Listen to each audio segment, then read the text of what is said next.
Why is it that some men seem to emerge from heartbreak stronger, more centered, and somehow more magnetic, while others spiral into bitterness, isolation, and self-destruction? Why, it's not about feeling less pain.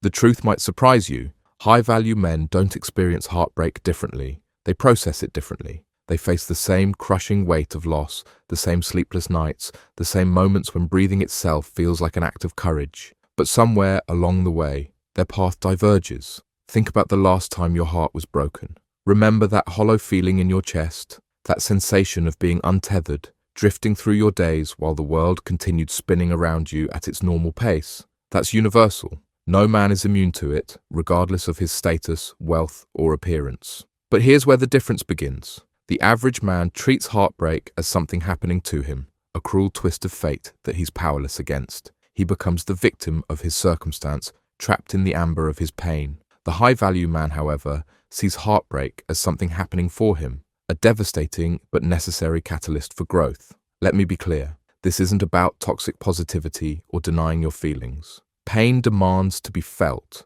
Grief requires its due process. You cannot outrun it, outwit it, or simply man up beyond it.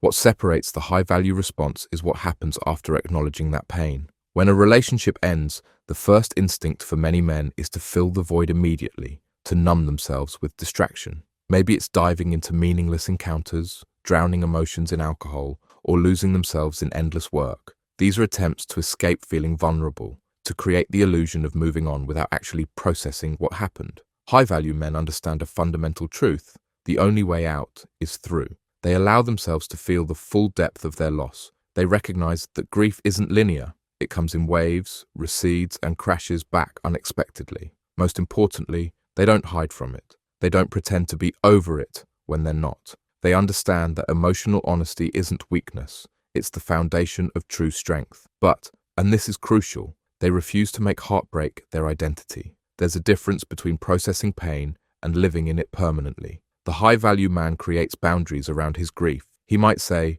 "I will feel this fully, but I will not let it consume my entire existence." He allocates time for reflection while still showing up for his life, his purpose, his growth. Think about it. Have you ever known someone who became permanently defined by a relationship that ended years ago? Someone whose conversations inevitably circle back to the person who left, whose decisions are still reactions to that departure? That's what happens when heartbreak becomes identity. High-value men practice something I call active grief. They engage with their pain intentionally rather than being passively swept away by it. They ask themselves deeper questions. What am I really mourning here? What did this relationship reveal about my needs and patterns?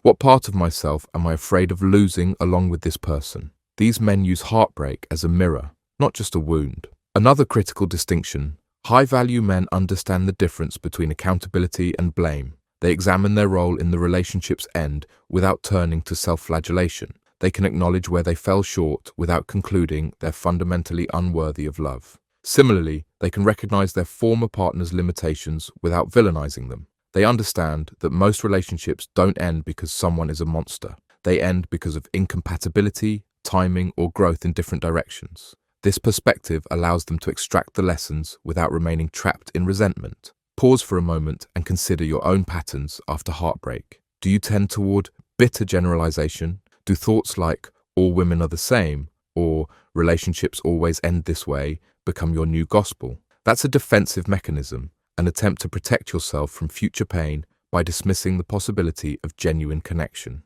High-value men resist this temptation. They understand that cynicism isn't wisdom. It's fear wearing a sophisticated disguise. Instead, these men recommit to their authenticity. They use heartbreak as an opportunity to strip away performance and pretense. They ask themselves, was I truly showing up as myself in that relationship, or was I contorting into whatever shape I thought would keep them from leaving? The painful irony many men discover is that they abandoned themselves long before their partner left. They compromised their boundaries, neglected their needs, or disconnected from their purpose in an attempt to preserve the relationship.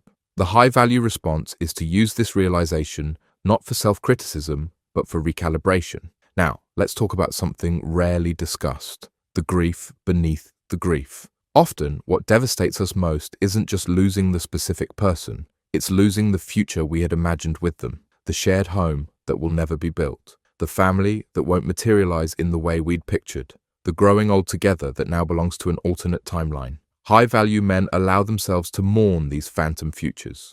They acknowledge the depth of these secondary losses instead of dismissing them. But then comes the pivotal shift. They begin reimagining possibility rather than remaining fixated on what can no longer be. This is where many men stumble. They become so attached to the particular form their life was supposed to take that they miss the potential for equal or greater fulfillment through different forms. The high-value man grieves what's lost while remaining open to what might still emerge. Another crucial element: high-value men maintain their relationships with others during heartbreak. They resist the urge to isolate completely. They don't burden everyone with their pain, but they allow trusted friends and family to support them. They understand that vulnerability with the right people isn't weakness, it's wisdom. Many men make the mistake of treating heartbreak as a solely private battle, something they must endure alone to preserve their dignity. This misunderstanding of strength leads to isolation precisely when connection is most needed. Here's another counterintuitive truth. High-value men don't rush to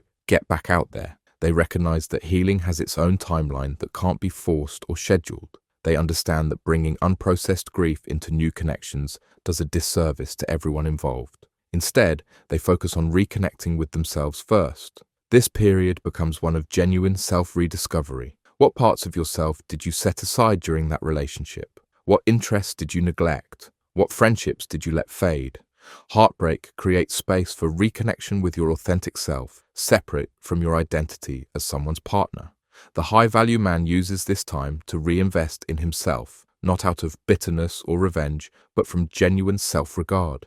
He recommits to his physical health, not to create an appealing package for the next relationship, but because he values his well-being. He explores interests and passions, not as distraction, but as expressions of his unique essence. There's a quality that emerges from this process that can't be faked or forced. A deepened authenticity. Men who have faced their heartbreak honestly, who have extracted its wisdom without becoming defined by its pain, carry themselves differently. They possess a quiet confidence that doesn't need to announce itself, an emotional depth that makes them more rather than less magnetic. Think of it this way. Heartbreak breaks open our carefully constructed facades. The choice is whether to hastily rebuild those walls or to create something more authentic from the ruins.